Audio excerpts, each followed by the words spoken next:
The other people who were involved in this shooting, the 3 people who got killed and the three others who got shot, did you know all of them also? I didn't know the young lady at the time. I didn't know her. I knew Charlie C. was his best friend. I knew Myra. I knew Joanne. I didn't know the man Lamar.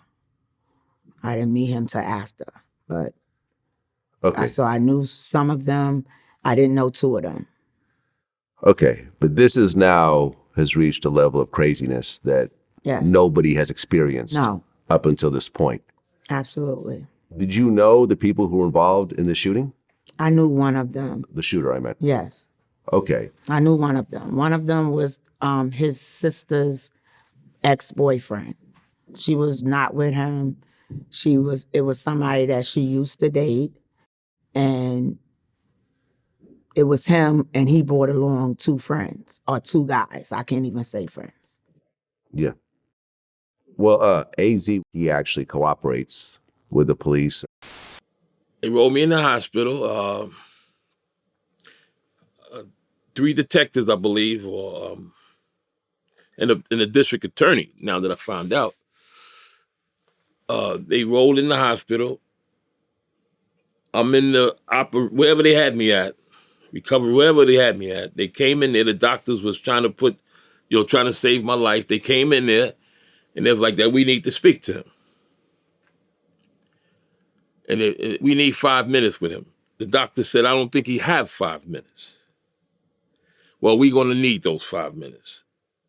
The doctor left. Like I said before, I think we discussed this the last time. Yeah. And they came in.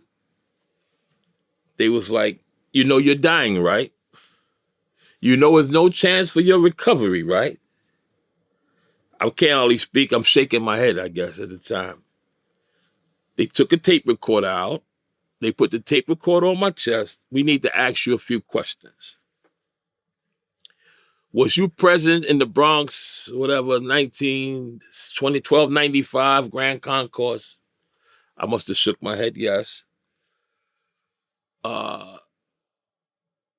It was 6 people shot and they're all dead. You're the only one living. This is what they tell me. And we want to be able to catch these guys. You're the only one left. I must be shaking my head because I'm not talking. Then they asked me, "Could you speak?" Then I said, "Yes." They showed me a pen. They said, "Do you know what this is?" I said, "A pencil, I guess, to see if I was like." They asked me, "Who's the president?" I said, "I think Ronald Reagan." They said, "Okay, cool. Do you know who shot you?" I said, "My sister's boyfriend." "Do you know his name?" "Yes, Kevin." "Do you have a last name?" I don't think I even knew his last name at that time.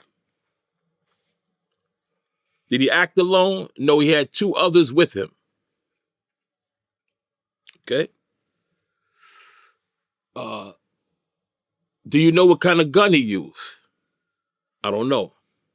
I think one had a Uzi," I said. 38. I didn't know. I don't know. I didn't know what kind of guns they had. Didn't give a fuck. I'm really trying to answer the questions quick so they could leave so the doctors could save my life. I think I started going out, fading out around that time because I felt them, they touched my pulse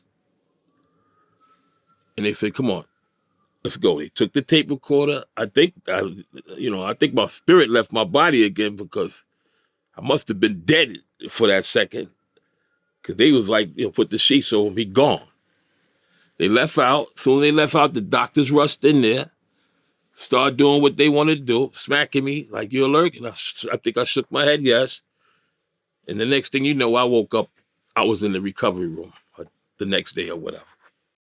Yeah, because now you done told them, you telling them who did it to you and who the person was. So you done opened up that gate. You actually opened it probably believing you were dying, trying to save and get caught, let the people get caught that had something to do with it. So I don't think it's something that he laid there dying saying, I'm getting ready to cooperate with the police.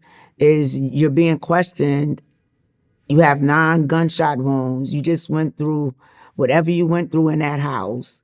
And you're there being told that, you know, you have no room for recovering from this. So they telling you dead.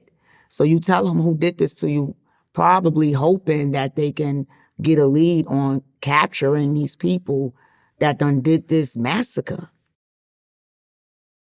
Right. And Lulu actually visited him in the hospital. And I guess you have to register and show ID. So Lulu actually risked his own freedom in a way to visit his friend. That was love. Yeah. That was love. He loved him. And it could have been, you know, sometimes people like to be in on their own because that was an investment. Like Abe was getting him a lot of money, bringing him a lot of money. So you want to make sure where's this get ready to go. Did you ever meet Lulu yourself? Yes. Okay. What was Lulu like? He was a nice, I don't know, he was Spanish. I don't know what. Dominican, I think. Colombian, Dominican, something. But he was always respectful. I like the way he speak. He really didn't speak a lot of English. Okay. But he knew what you knew what he was saying. You knew what he was talking about, and he was always pleasant. That's what I could say for him. Got it. How old was your daughter when Azie got shot? My daughter might have been 4. Okay. 3, going on 4. Okay, so she probably doesn't remember too much of that time. No, I don't think. You didn't take her to the hospital or anything else like that? But the day that he was shot, though, she didn't want him to leave the house. Oh. Yeah, she didn't want him to leave the house. Like not knowing nothing. This particular day he left the house, she cried, like for him not to go. So that was odd. But no, I never took her to the hospital because children couldn't get in there. Yeah. I don't know about now, but then they wasn't letting kids in.